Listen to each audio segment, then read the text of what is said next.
Prepárate para una de las historias más conmovedoras que jamás hayas visto.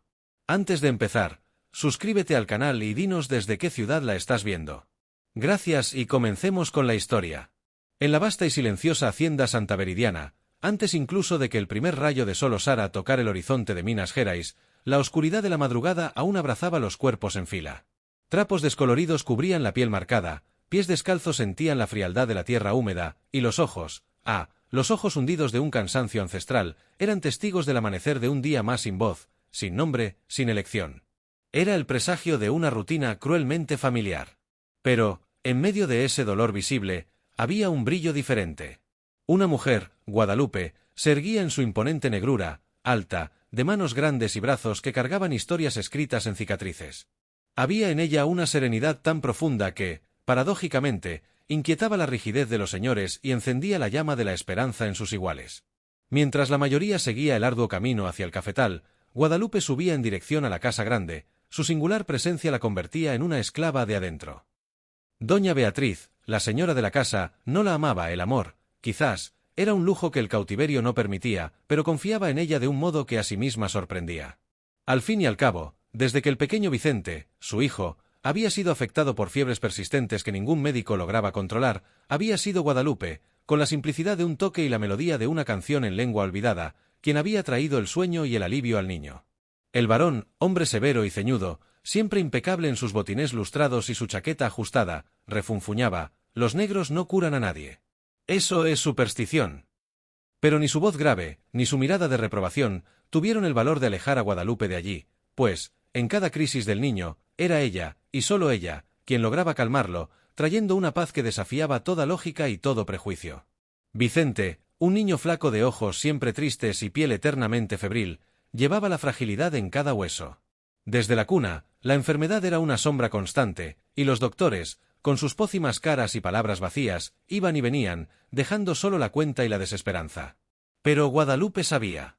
No eran jarabes ni sangrías lo que el niño clamaba, sino un bálsamo mucho más profundo, amor y sobre todo, presencia. Y eso, ella lo entregaba, incluso cuando su propio pecho sangraba de ausencias. En su pasado, 3 hijos habían sido arrancados de sus brazos por la crueldad del barco negrero, y fue en la fragilidad de aquel pequeño, tan inocente y necesitado, donde Guadalupe encontró un nuevo motivo para seguir viva, para no dejarse consumir por la oscuridad. Cierta noche, la habitación de Vicente fue invadida por gritos de delirio. El niño llamaba a su madre, su pecho le dolía, y la respiración era un hilo tenue. Doña Beatriz, en su desesperación, mandó llamar a Guadalupe. La esclava entró con pasos firmes, una fuerza silenciosa en su andar, se arrodilló al lado de la cama y, con una delicadeza que solo el amor es capaz de crear, colocó la mano sobre el corazón del niño. Y entonces, comenzó a cantar. No era una letanía católica, ni una oración conocida.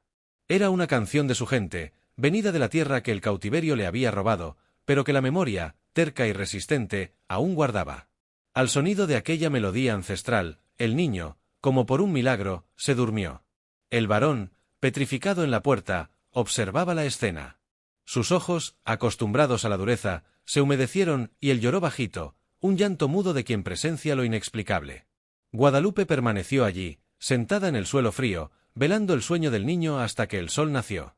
A la mañana siguiente, Vicente despertó sin fiebre, pidió gachas, y con una sonrisa, quiso bajar a ver a los patos. Aquel amanecer no traía solo la curación de un cuerpo, sino el inicio de la curación de un alma.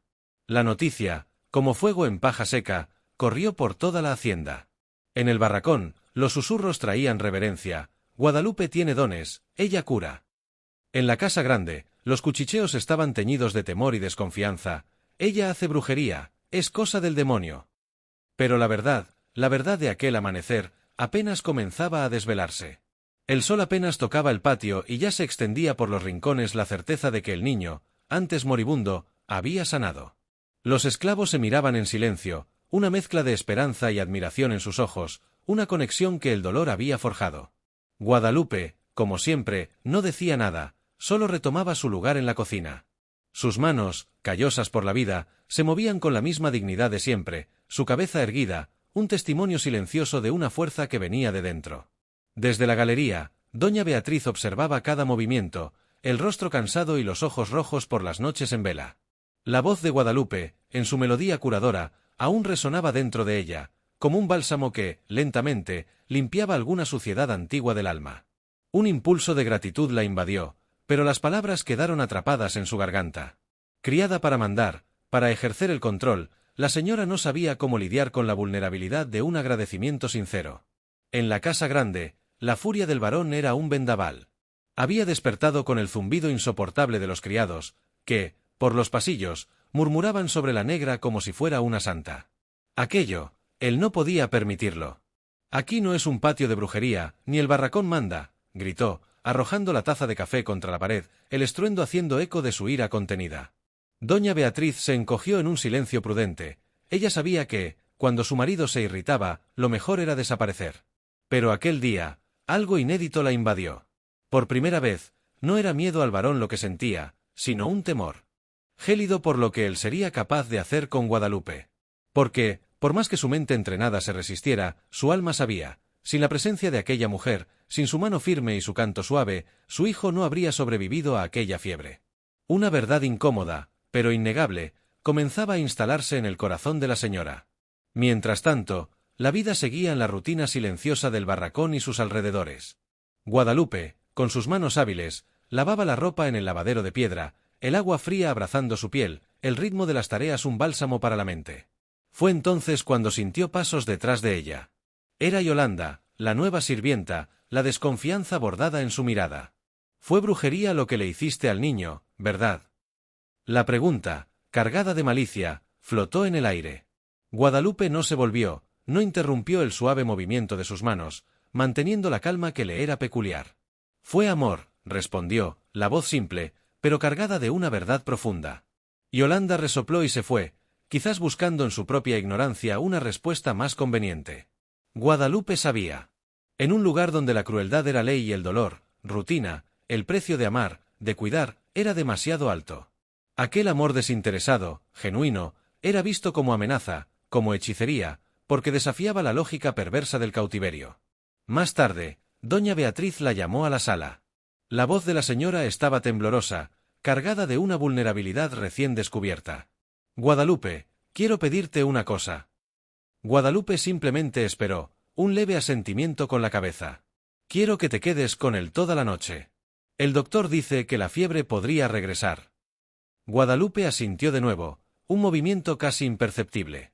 Ella sabía que el niño necesitaba mucho más que médicos, más que pócimas. Necesitaba presencia constante, un toque, una canción, alguien que lo viera de verdad, incluso cuando nadie más era capaz de verlo. Y así fue. Noches y noches se sucedieron, mecidas por la dedicación silenciosa de Guadalupe. Ella se sentaba al lado de la cama del niño, su voz un susurro de canciones antiguas, o simplemente se quedaba allí, en el silencio que se formaba entre ellos, con las manos dadas a Vicente. A veces, le contaba historias que ni ella sabía si eran recuerdos reales o fragmentos de sueños ancestrales. Hablaba de una tierra donde el sol nacía con olor a caña y el viento susurraba nombres olvidados, donde la libertad era un derecho, no un lujo.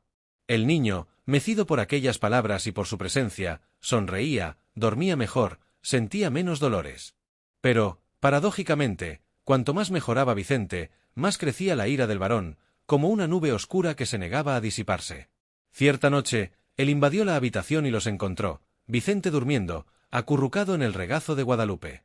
La escena, tan pura y llena de afecto, lo perturbó profundamente. «Sal de aquí, ahora», bramó, la voz cargada de un odio que apenas podía contener. Guadalupe, con la misma calma que la definía, se levantó, acostó al niño suavemente en la cama y se retiró, sin una sola palabra. Afuera, Beatriz la esperaba, lágrimas rodando por su rostro. «Perdóname, yo no puedo detenerlo», dijo, la voz embargada.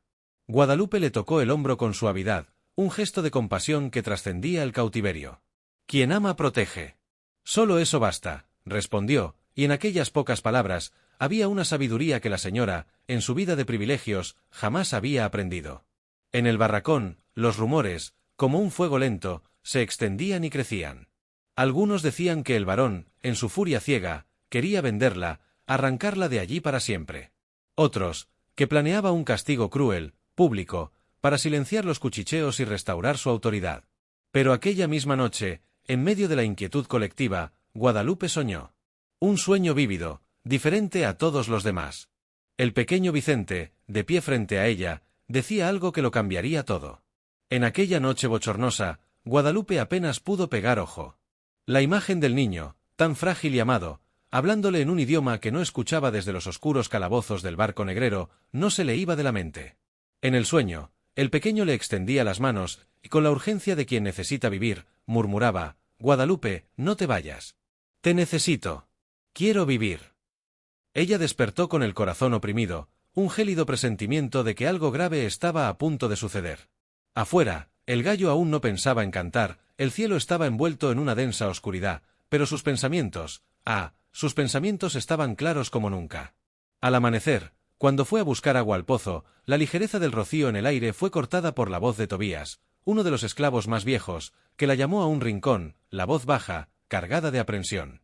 «Oí decir que el varón habló con el capataz. Quiere mandarte lejos, mujer. Dijo que estás embrujando la casa». Guadalupe solo asintió, una media sonrisa triste en los labios, una mezcla de resignación y de una sabiduría antigua que la acompañaba. «Quien cura asusta más que quien hiere, Tobías», respondió, su voz un hilo de fuerza. «¿Y si me vende? ¿Que me venda? Mira, ya me robaron todo lo que tenía, mi cuerpo, mis hijos, mi tierra. Ahora solo me queda el valor». Tobías bajó la mirada, un respeto silencioso estampado en su rostro marcado por la vida. Nadie se atrevía a discutir con Guadalupe. Aquella mujer poseía un tipo de fuerza que brotaba de dentro, una llama inquebrantable que ningún señor, en su prepotencia, conseguía comprender o apagar. Mientras la amenaza se cernía sobre Guadalupe, en la casa grande, un grito silencioso de desesperación resonaba. Vicente empeoraba a cada instante. La fiebre, traicionera, había regresado, pintando sus mejillas de un rojo febril y hundiendo sus ojos en una sombra asombrada. «Llama a Guadalupe», gritó doña Beatriz al capataz, la voz embargada por la angustia. El hombre dudó, la orden del varón pesando en su mente. «El varón lo prohibió», murmuró. Pero Beatriz, en su dolor de madre, no lo escuchó. Lo prohibió, pero no es él quien escucha al niño llorar, ni quien ve a su hijo languidecer. «Ve. Y si se queja, yo misma me encargo». Su determinación era inquebrantable. Guadalupe fue llamada a toda prisa, y al entrar en la habitación, la escena la golpeó. El niño se debatía en dolor, el cuerpo frágil convulsionando. Por un instante, sintió que las piernas le flaqueaban, pero su fuerza interior la mantuvo firme. Con la delicadeza de quien ofrece un bálsamo al alma, colocó las manos sobre el pecho del niño y comenzó a entonar el mismo canto del sueño, la melodía que parecía brotar de su propia esencia.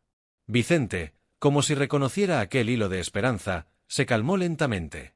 Beatriz permaneció a su lado, luchando por contener las lágrimas. «Es como magia», murmuró, en una mezcla de alivio y asombro. Guadalupe la miró a los ojos, la firmeza de su convicción llenando el aire. «No es magia, es amor. Amor de verdad, sin vendas, sin precio». Desde el otro lado de la puerta, el varón escuchaba todo. Su corazón, seco como un poste de cerca, dio un latido extraño en ese instante, una grieta abriéndose en su coraza. Pero no dijo nada. Simplemente retrocedió, volviendo a su oficina, donde se encerró con la amarga compañía de un vaso de aguardiente. Días pasaron, y la hacienda respiraba un tenso alivio. Vicente, para alegría de todos, volvió a comer con voracidad, recuperó el brillo en los ojos y hasta quiso correr de nuevo detrás de los patos en el patio, una señal de vida que hacía mucho no se veía. En el barracón, los comentarios, antes susurros, ahora se convertían en un murmullo más fuerte. Algunos hablaban de milagro, otros de hechicería, una mezcla de miedo y admiración en el aire que flotaba sobre Guadalupe. Pero la calma se rompió una tarde de sábado, cuando un sacerdote llegó a la hacienda, traído por orden del varón. Era el padre Clementino, un hombre viejo y conocido de la familia, quien anunciaba: «Vine a bendecir la casa». Pero pronto se supo que su verdadera intención era otra. Quería interrogar a Guadalupe, entender qué oraciones eran esas, qué cánticos extraños hacía aquella mujer. «Dicen que es cosa del demonio», cuchicheó una criada, el terror estampado en su rostro. Guadalupe, al ser llamada, fue al salón principal, donde el sacerdote y el varón la esperaban, la atmósfera pesada. «Arrodíllate», ordenó el sacerdote, la voz cargada de autoridad. Ella no se movió, sus pies clavados en el suelo como raíces ancestrales. «No me arrodillo ante ningún hombre desde el día que me sacaron de mi tierra», respondió firme, la voz haciendo eco de la dignidad de su alma. El varón, furioso por la insolencia, se levantó. ¡Ah, insolente!, bramó, el rostro rojo de ira. Pero fue doña Beatriz, para sorpresa de todos, quien intervino, la voz baja, pero cargada de una fuerza recién descubierta. ¡Basta! Ya han humillado demasiado a esta mujer. El silencio cayó pesado en la sala, denso y lleno de significados no dichos. Y en ese instante, la vida de Guadalupe dio un nuevo giro, porque alguien allí, alguien que presenció la escena, lo escuchó todo de una manera diferente, y se movería en busca de la verdad que estaba a punto de salir a la luz. El ambiente en la hacienda santaveridiana se puso denso, un velo de tensión cubrió el aire después del enfrentamiento en el salón. Guadalupe regresó al barracón sin pronunciar una sola palabra, pero su firmeza, su negativa a doblegarse, causó un alboroto silencioso entre los esclavos. No era solo el hecho de haber curado a un niño enfermo, era su postura, su coraje inquebrantable, esa forma de mirar a los ojos sin bajar jamás la cabeza lo que la convertía en una figura incómoda. Doña Beatriz, por primera vez en su vida de privilegios, sintió una punzada de vergüenza de ser quien era. Se vio reflejada en la mirada intrépida de la esclava y no le gustó lo que vio. Esa misma noche, fue a la habitación de Vicente, que dormía tranquilo, y se quedó observando. Él solo está vivo por causa de ella, murmuró, la cruda verdad resonando en su mente. Afuera, en el pórtico, el padre Clementino hablaba en voz baja con el varón, la voz cargada de alerta. Esa mujer tiene demasiada influencia. Va a terminar llevando a los demás a rebelarse. Ya he pensado en venderla, respondió el varón, tragando un trago amargo de aguardiente. Mejor sería enviarla al norte, lejos de aquí. Pero ¿y el niño? El sacerdote guardó silencio, pues sabía que allí, en la fragilidad de aquel niño, residía el conflicto central, la debilidad que impedía al varón tomar una decisión definitiva. Al día siguiente, una visita inesperada rompió la rutina de la hacienda, trayendo un soplo de novedad al aire denso. Era Elías, el hermano menor de doña Beatriz, recién llegado de Río de Janeiro, venido de la corte con la mente y los ojos abiertos al mundo. Él extrañó la tensión palpable, los susurros contenidos, las caras cerradas que encontraba por todas partes. Por la noche, se sentó con su hermana en la galería, la curiosidad velada en su mirada.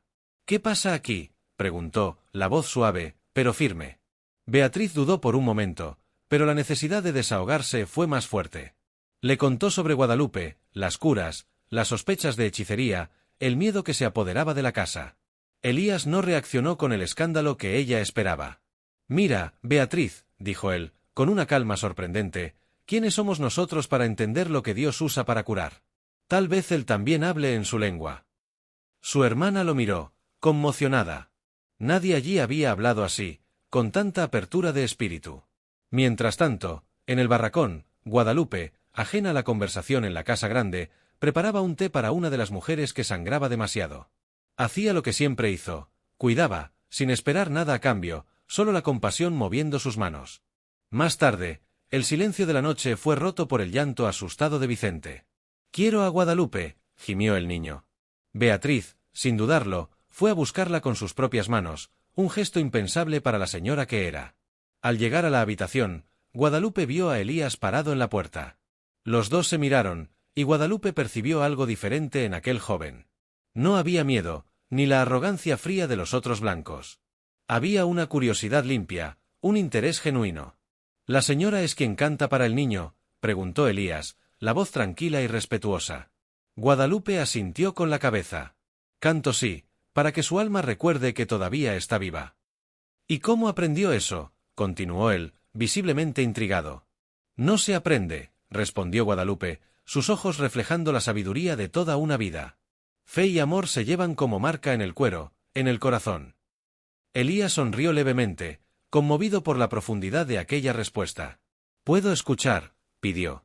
Ella dudó por un breve momento, pero entonces, comenzó a cantar bajito. La voz de Guadalupe era como brisa en noche cálida, y el niño, como por encanto, se calmó al instante.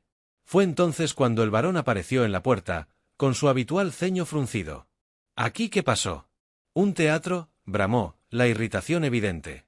Elías, sin intimidarse, se levantó. «Solo si es teatro de milagro, mi cuñado». El viejo resopló y se fue sin responder, la ira mezclada con la incomprensión. Guadalupe, sin embargo, miró a Elías con una mezcla de desconfianza y una pizca de esperanza. Algo en aquel hombre, en su forma de ver el mundo, parecía diferente, parecía prometer un resquicio de luz en medio de la oscuridad de la hacienda. Aquella misma noche, la casa grande fue escenario de una batalla silenciosa. Doña Beatriz, movida por una valentía recién descubierta, buscó a su marido. «Basta de amenazas. No tocaremos a Guadalupe». La voz de ella, firme, sorprendió al varón. «¿Has enloquecido?», él replicó, incrédulo. «No», respondió Beatriz, «pero si quieres que siga en esta casa, aprende a escuchar a quien siente». El varón no respondió, pero el silencio de su habitación, más tarde, fue llenado por una tormenta de pensamientos. Las palabras del sacerdote y las insinuaciones de su cuñado reverberaban en su mente. Había algo en Guadalupe que él no comprendía, algo que comenzaba a temer. Mientras tanto, ajeno a las intrigas, Elías escribía una carta. Sus palabras, cuidadosamente escogidas, hablaban de una mujer esclavizada, capaz de curar con un simple toque.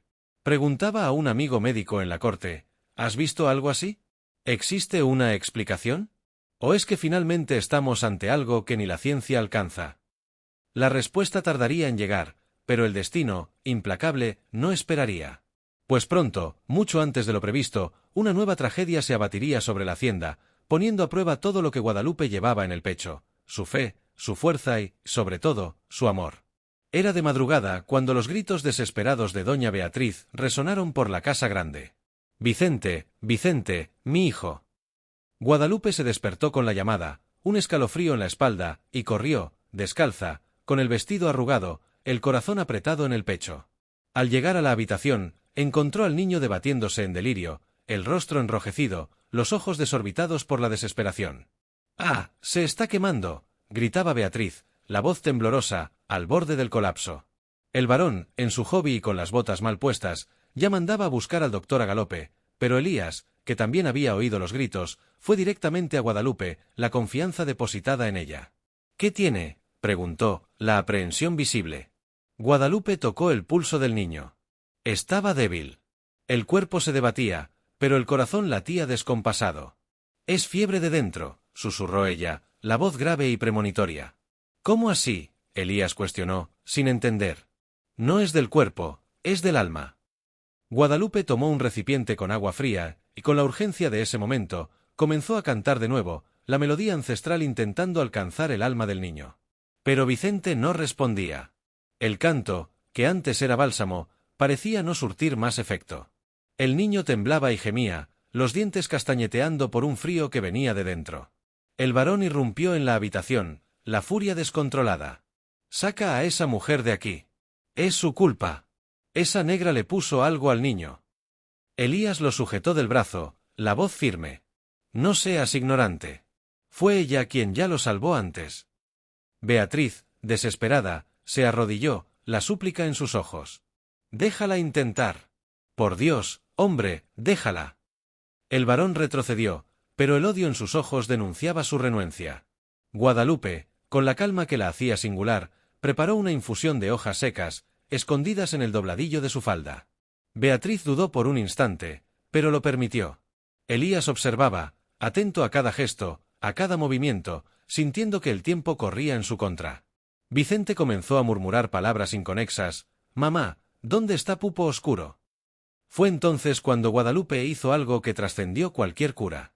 Se acostó junto al niño, como una madre con su hijo. Lo abrazó, apoyó su frente en la de él, y cantó más fuerte, más profundo, una melodía que parecía arrancar el dolor del alma. Y fue entonces cuando todo se silenció. Vicente dejó de temblar, la fiebre retrocedió como una marea que se retira de la arena. Beatriz se cubrió la boca con las manos, las lágrimas de alivio inundaron su rostro. El varón salió de la sala sin decir una palabra, la escena lo había impactado profundamente. Elías se quedó parado, emocionado con lo que había presenciado. Era algo que la ciencia no explicaba, un lazo que trascendía la sangre, el nombre o el color. Cuando el sol despuntó, Vicente dormía sereno, acurrucado en el pecho de Guadalupe, como si el mundo exterior ya no pudiera tocarlo. Elías se acercó a ella, una mezcla de respeto y admiración en sus ojos. «¿Lo salvaste de nuevo?». Guadalupe miró por la ventana, la mirada distante, pero cargada de una profunda verdad. «No fui yo, fue la fe y el amor. Lo que la familia no puede dar, Dios usa a quien puede». Beatriz escuchó, y por primera vez, bajó la cabeza en un gesto de reconocimiento. Ese mismo día, la noticia corrió por la región como el viento. La esclava de Fe había curado al hijo del varón 2 veces, su voz calmaba el infierno, y ella había dormido con el niño en brazos, que había despertado sin fiebre. En el barracón, los más viejos hacían oraciones de gratitud, la esperanza reavivada en sus corazones. En la casa grande, los criados cuchicheaban por los rincones, asombrados por la creencia en lo sobrenatural. El varón, por su parte, mandó llamar a un nuevo sacerdote de la ciudad vecina. Quería exorcismo, quería purificar la casa. La presencia de Guadalupe lo incomodaba profundamente. Él no lo admitía, pero tenía miedo.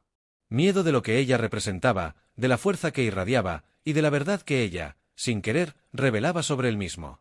Aquella noche, la casa grande parecía respirar una nueva quietud. Beatriz, movida por una necesidad que la sorprendía, se sentó junto a Guadalupe en el pórtico. «Nunca te di las gracias», dijo, casi en un susurro, la voz embargada por una emoción que había reprimido por mucho tiempo. Guadalupe permaneció en silencio, su presencia un ancla de calma. «No sé cómo ser madre», continuó Beatriz, los ojos llorosos, la vulnerabilidad expuesta.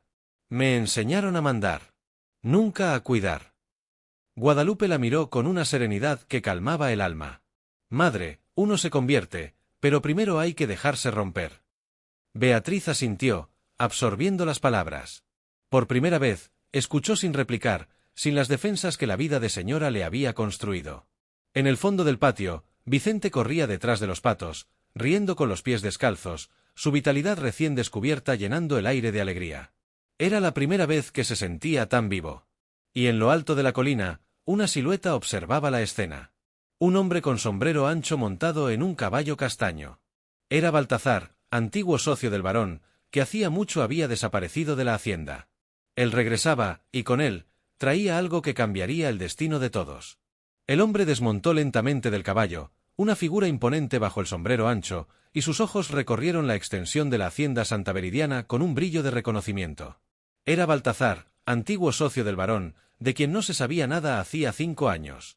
Habían tenido negocios turbios en el pasado, y su repentina aparición trajo un olor a problemas. El varón, al enterarse de su llegada, sintió que la sangre se le helaba. «¿Qué diablos ha venido a hacer aquí?», le espetó a doña Beatriz.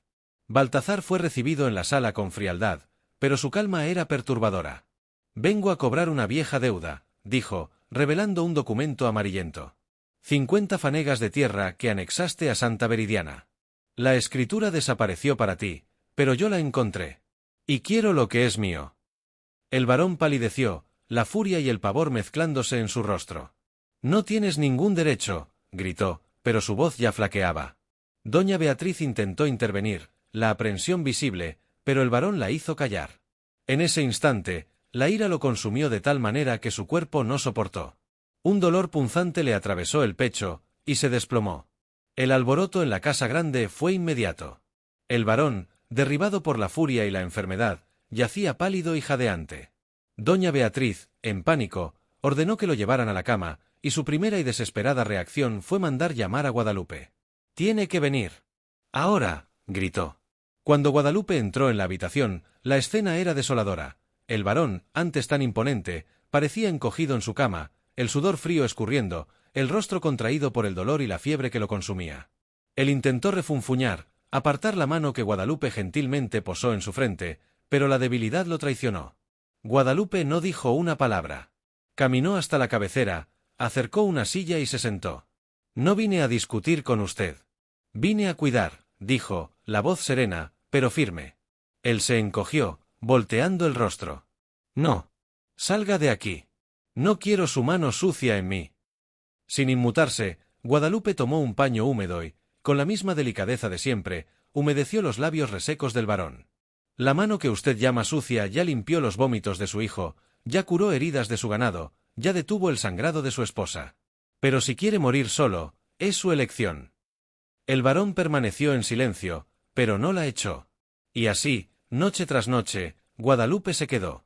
Preparaba tés, alimentaba al pequeño Vicente, que ahora venía a visitar a su padre, y velaba el sueño del varón.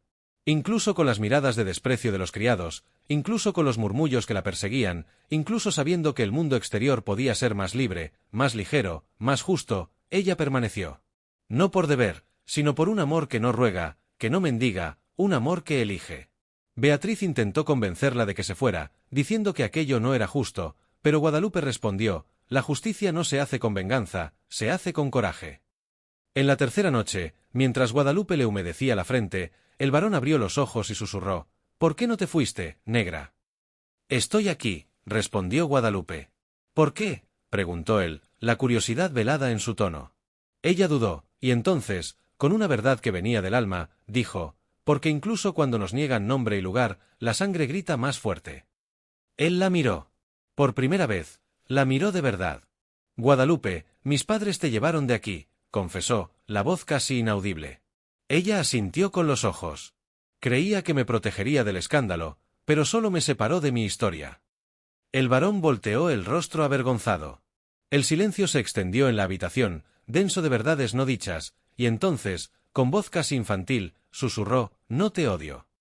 Guadalupe se acercó despacio, le tocó el rostro, como hacía con Vicente, y respondió: el perdón ya vivía en mí, incluso antes de que usted enfermara. Solo esperaba que usted abriera la puerta. Lágrimas rodaron por los ojos del varón, por primera vez, la llamó por su nombre, sin rencor: Guadalupe. Ella cantó bajito, con fe y agradecimiento a Dios. La misma canción de cuando Vicente deliraba, pero ahora el canto no era solo por curación, era por reconciliación. A la mañana siguiente, el varón se levantó, débil, pero de pie. El rencor que lo había consumido por tanto tiempo parecía haberse disipado, llevándose consigo también la enfermedad. Bajó al jardín, y Beatriz y Vicente lo ayudaron a sentarse en el banco bajo la higuera, un escenario de paz que contrastaba con las recientes tormentas. Cuando Guadalupe apareció con el cuenco de gachas, él sonrió, una sonrisa tímida, envejecida, pero sincera, que ella nunca había visto. A partir de hoy, dijo con voz firme, la dignidad restaurada, Guadalupe es mujer libre y, más que eso, es mi familia. La casa se quedó en silencio. Los criados cuchicheaban, los blancos se miraron entre sí, pero nadie se atrevió a contradecirlo. Guadalupe no lloró, solo respiró hondo y miró al cielo, un brillo de esperanza en sus ojos. Días después, ella preparó su atado.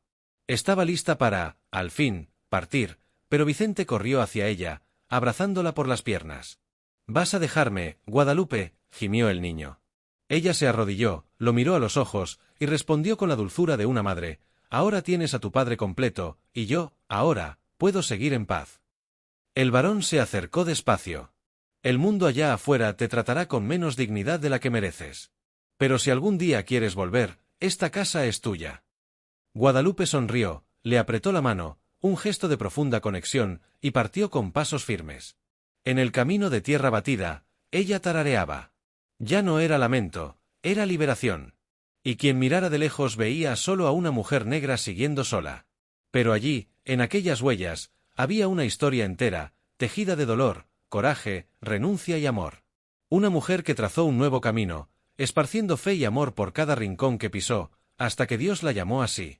¿Y tú, ya pensaste cuántas historias de dolor y coraje fueron silenciadas en el tiempo? ¿Cuántas Guadalupas existieron? ¿Y cuántos varones solo entendieron el amor cuando era casi demasiado tarde? Si esta historia te conmovió, no olvides darle me gusta, comentar abajo qué sentiste y compartirla con alguien que necesite un recordatorio de que el amor verdadero perdura incluso en la muerte. Y por supuesto, suscríbete al canal para no perderte ninguna de nuestras conmovedoras historias.